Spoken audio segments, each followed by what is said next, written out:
Hello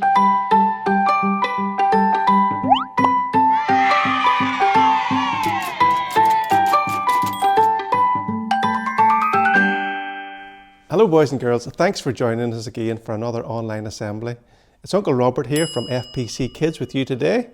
Now before we bring today's message, we're going to start off our assembly with some lovely lively singing, so do join in.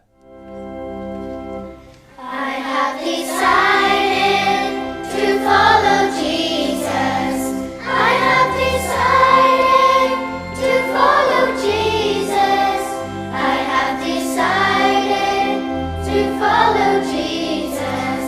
No turning back, no turning back. The cross before me, the world behind me.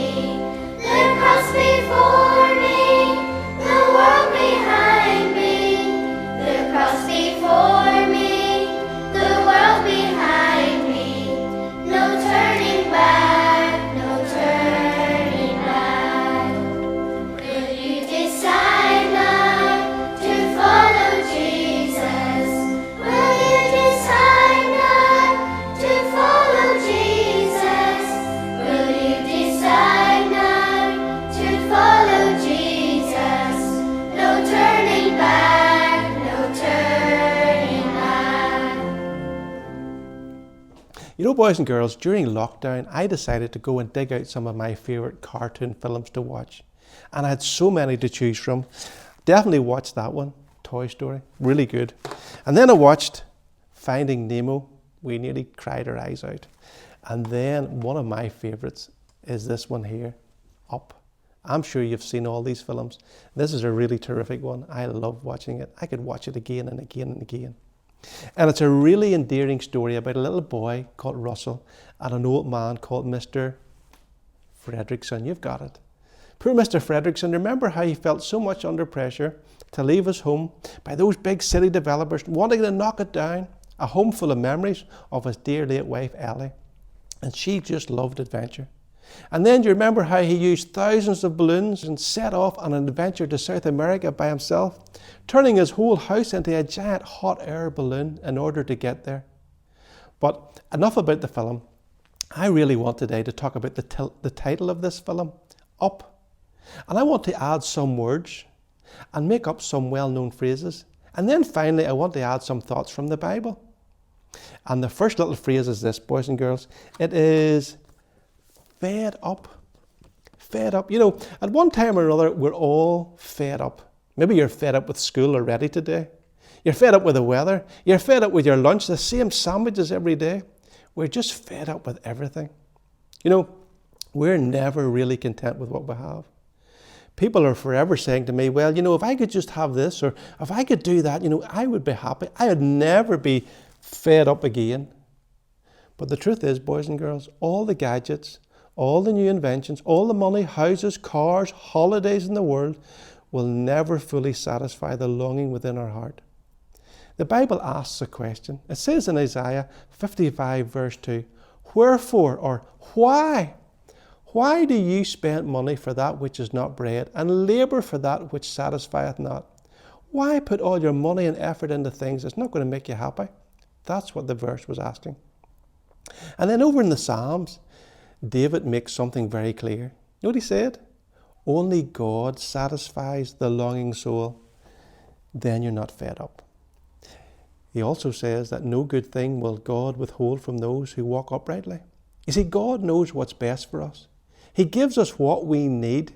Anything else, things that are foolish and frivolous, well, will in the end only cause us to spiral downwards and be even more fed up, even more discontent than before.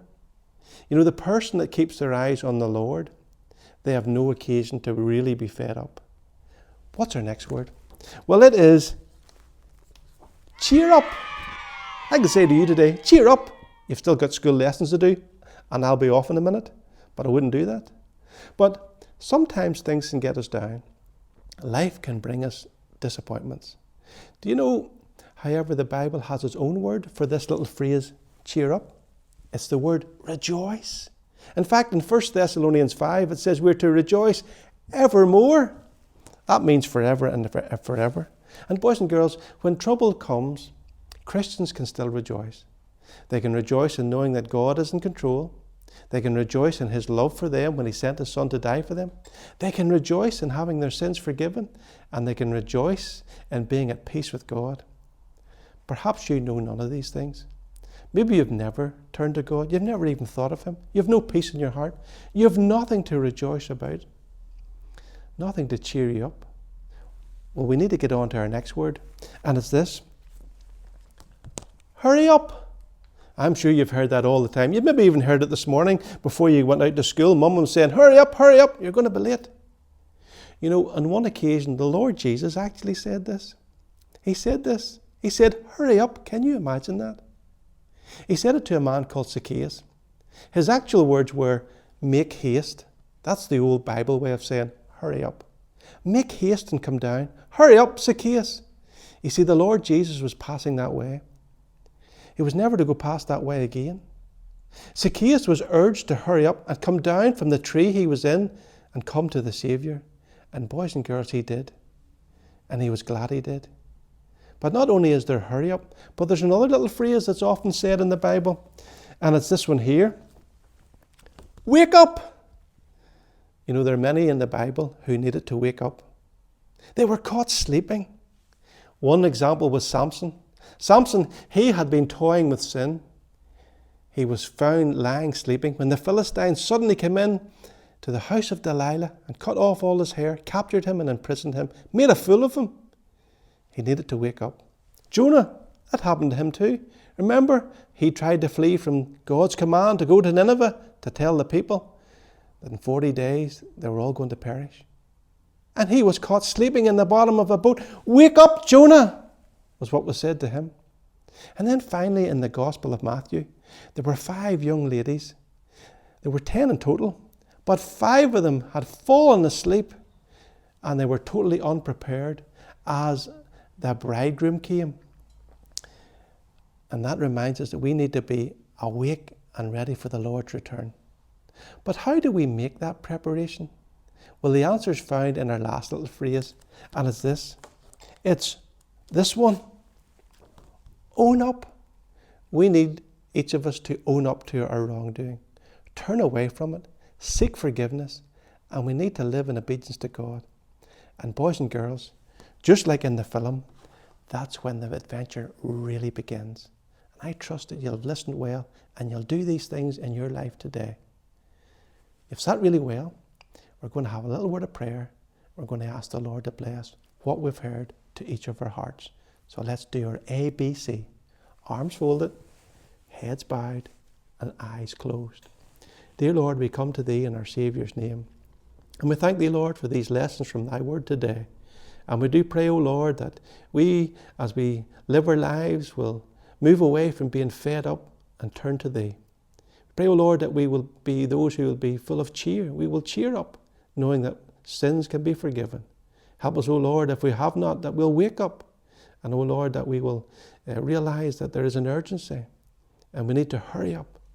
And we pray, O Lord, that we will come to Thee early in life. For we ask it all in our Saviour's wonderful and precious name. Amen.